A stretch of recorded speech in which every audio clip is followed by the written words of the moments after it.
Hey guys, welcome to the Fish Room. I'm Rachel O'Leary and it's time for a species spotlight. Today I'm going to take a little departure and do a significantly larger fish, well at least for my fish room, and talk about Garra flavatra, the Panda Garra.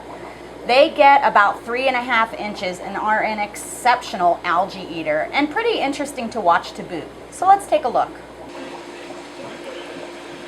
So this is one of my 55-gallon quarantines, and I have these Garra flavatra in with Danio choprae, or Celestichthys choprae, which I featured last week, I believe.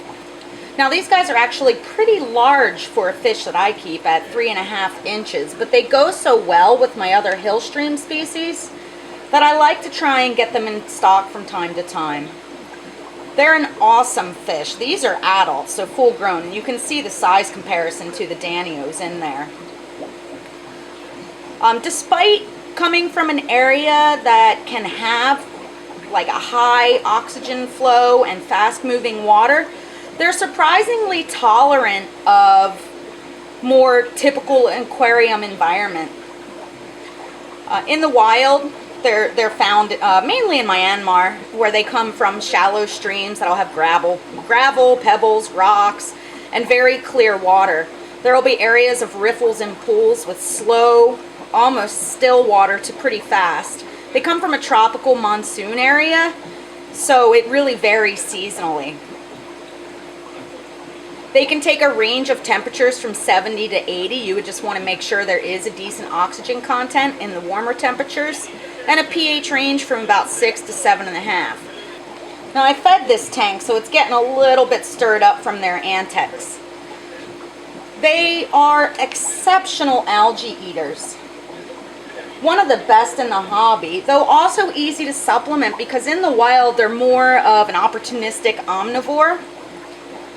You want to keep them in loose groups. They can get a little bit aggressive, not really aggressive, more like establishing a pecking order. So it's best to have 3 or 4 or more, or a single one. You'll notice some color variation based on their dominance. They can pale out pretty significantly when setting up their pecking order. These are being commercially bred, and they have been bred in home aquaria. I have not done it. Supposedly they spawn from May to July in the mornings. They're not a cheap fish, generally being anywhere from $8 to $15 a piece, but they're really, really fun and pretty attractive with that red tail and dorsal. Often in this tank, I'll see them hanging out on the various levels of the tank on the anubias leaves, sort of using them as hotels. It's pretty adorable. I like this fish so much, I may end up putting some in my 150-gallon. This is what I was talking about with them hanging out on the anubias leaves.